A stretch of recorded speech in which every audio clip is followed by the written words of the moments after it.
On December 7, 2016, a propeller started eating itself at 13,000 feet. The blade didn't just break. It didn't just fail. It disintegrated into shrapnel, tearing through an engine like a grenade going off in a steel box. And for the next 17 minutes, 47 people sat in a metal tube falling from the sky, fully aware they were about to die. Pakistan International Airlines Flight 661. A routine domestic hop that should have been boring. The kind of flight where the most exciting thing is whether they remember to bring your tea. Instead, it became one of the most preventable disasters in aviation history. And the worst part? Everyone saw it coming. Keep watching and find out how a plane that should never have left the ground ended up scattered across a mountainside. Let's rewind. December 7, 2016. Chitral, Pakistan.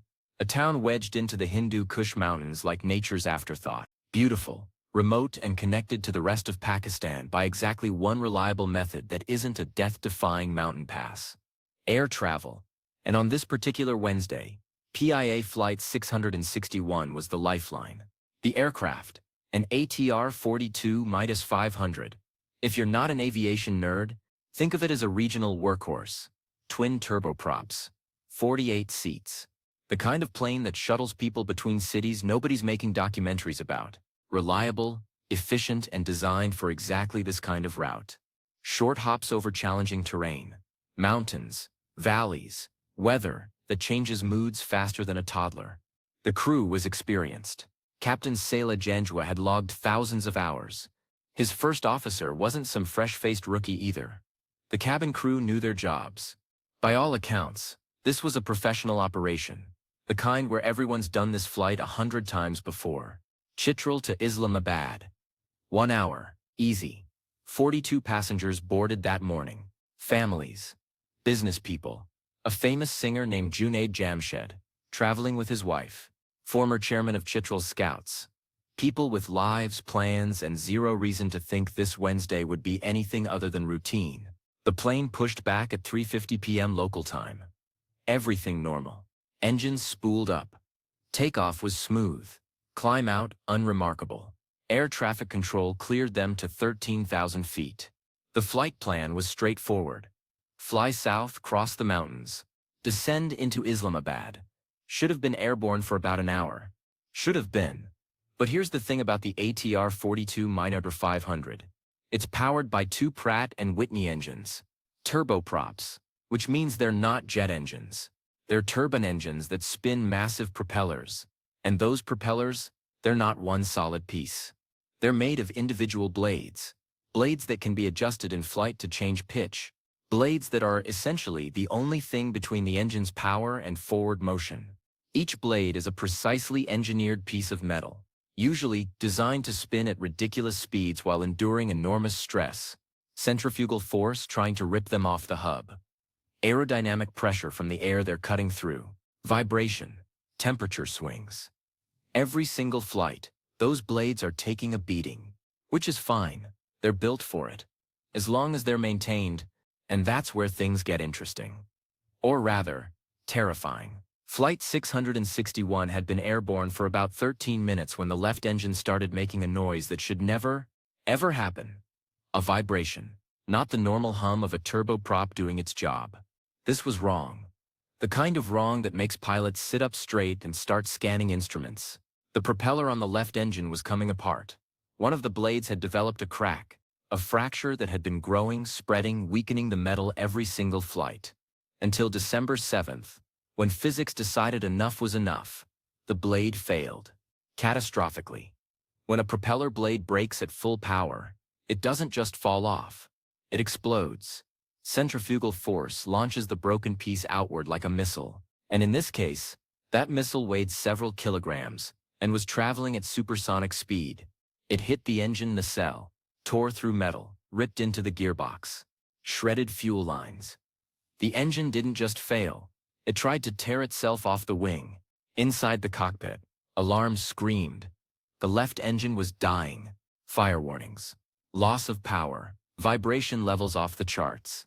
Captain Janjua had seconds to process what was happening. Engine failure in a twin-engine aircraft. Not ideal, but manageable. Except this wasn't a clean failure. This was violent. The propeller was still windmilling, out of control, creating massive drag on the left side.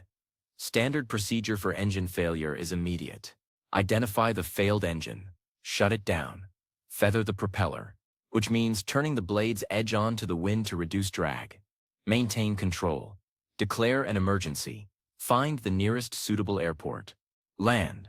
Paperwork. Investigation. Everyone walks away annoyed but alive. But here's where everything went wrong. The crew couldn't feather the propeller.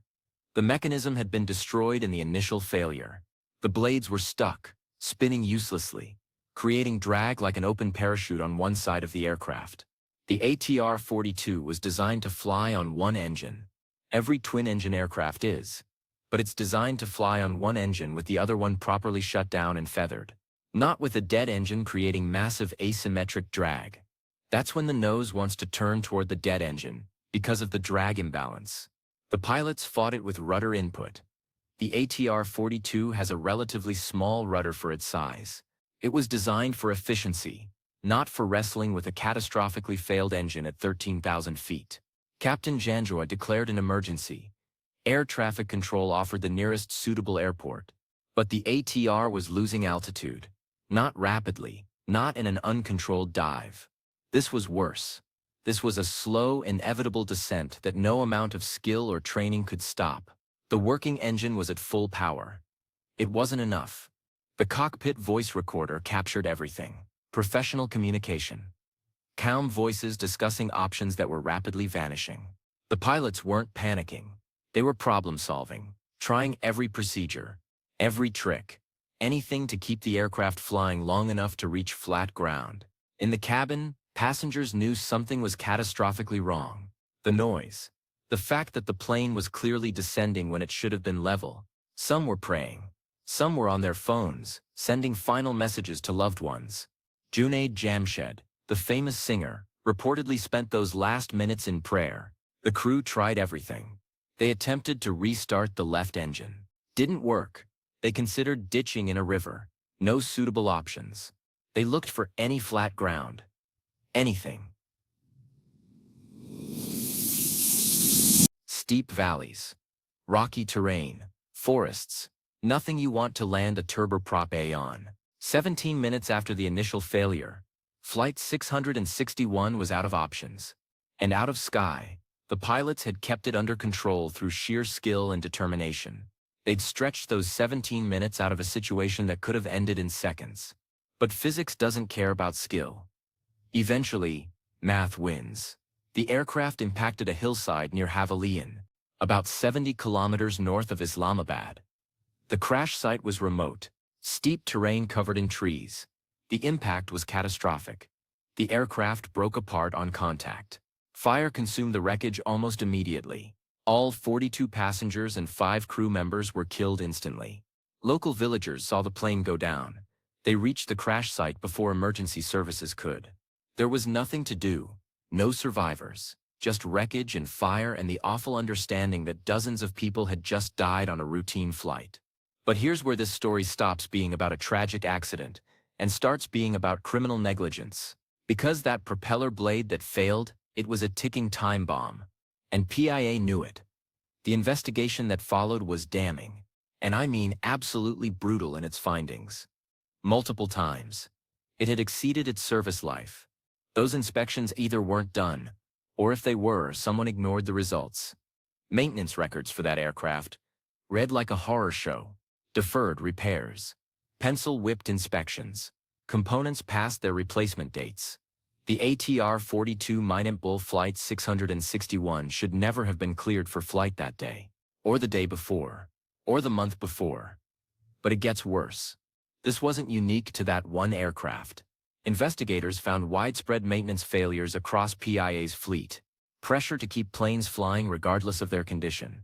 Mechanics signing off on work that wasn't done. Management ignoring safety concerns because grounding aircraft costs money. Pakistan's Aviation Authority had known about these issues.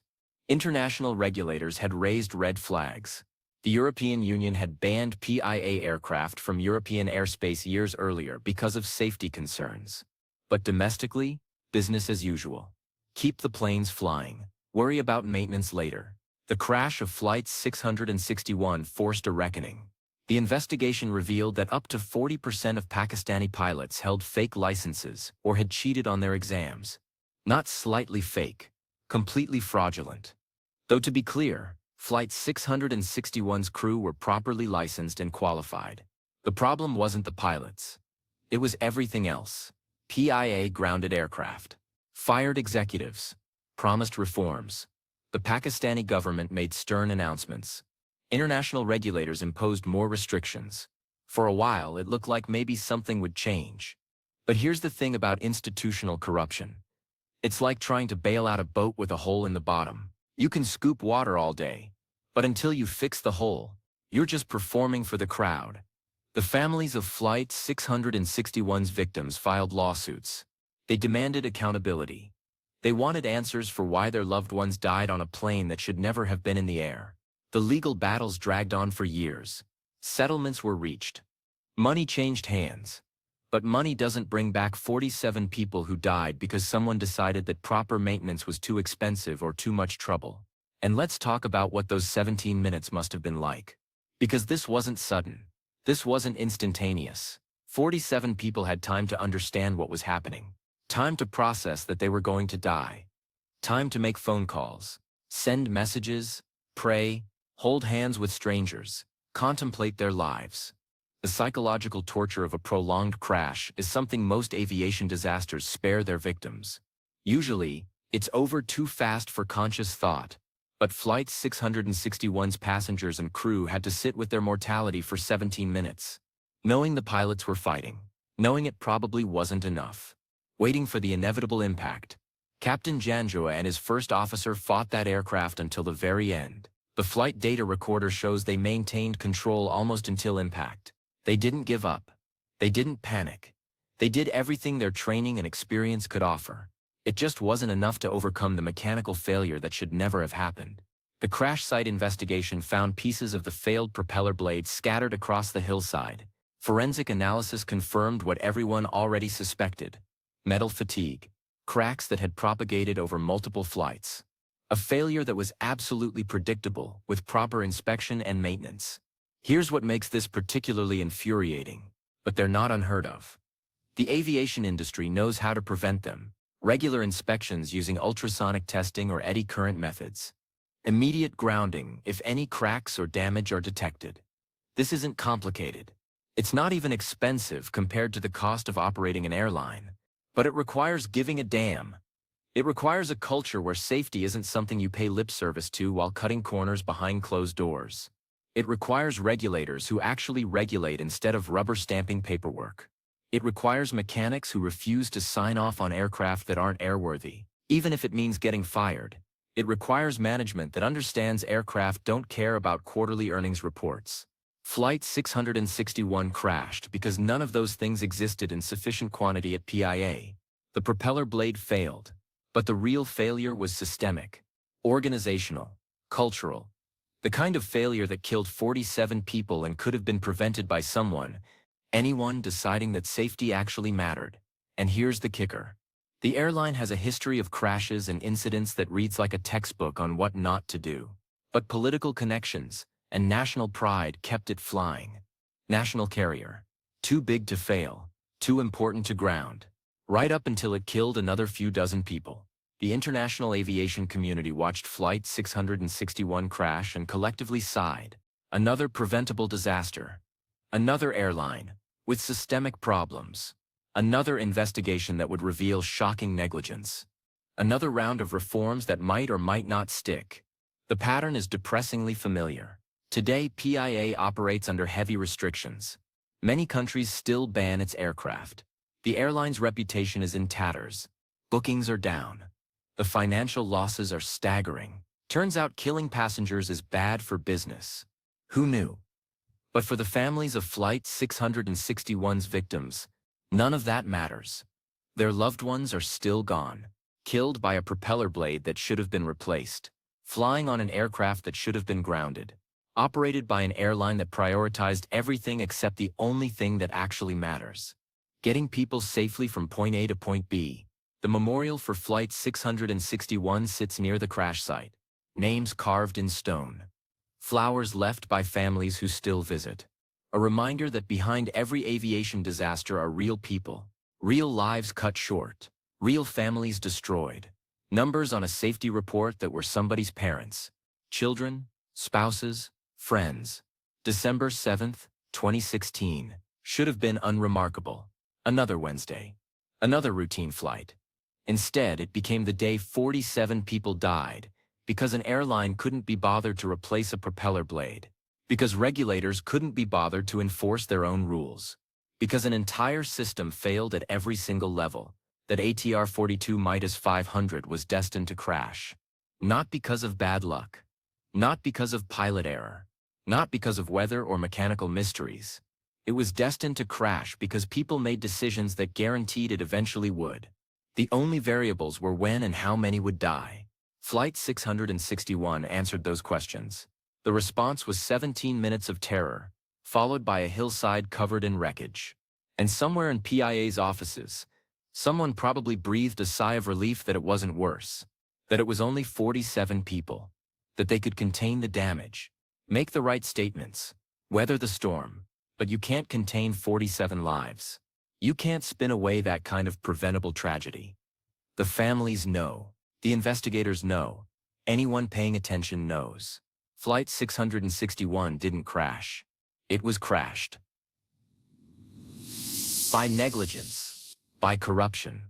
By a system that valued everything except the people it was supposed to protect. And the most haunting part, it'll probably happen again. Different airline, different country, different set of failures. But the same fundamental truth. When institutions stop caring about safety, people die. When regulators stop regulating, people die. When corners get cut and inspections get skipped and maintenance gets deferred, people die. It's not complicated. It's just tragic, completely preventable.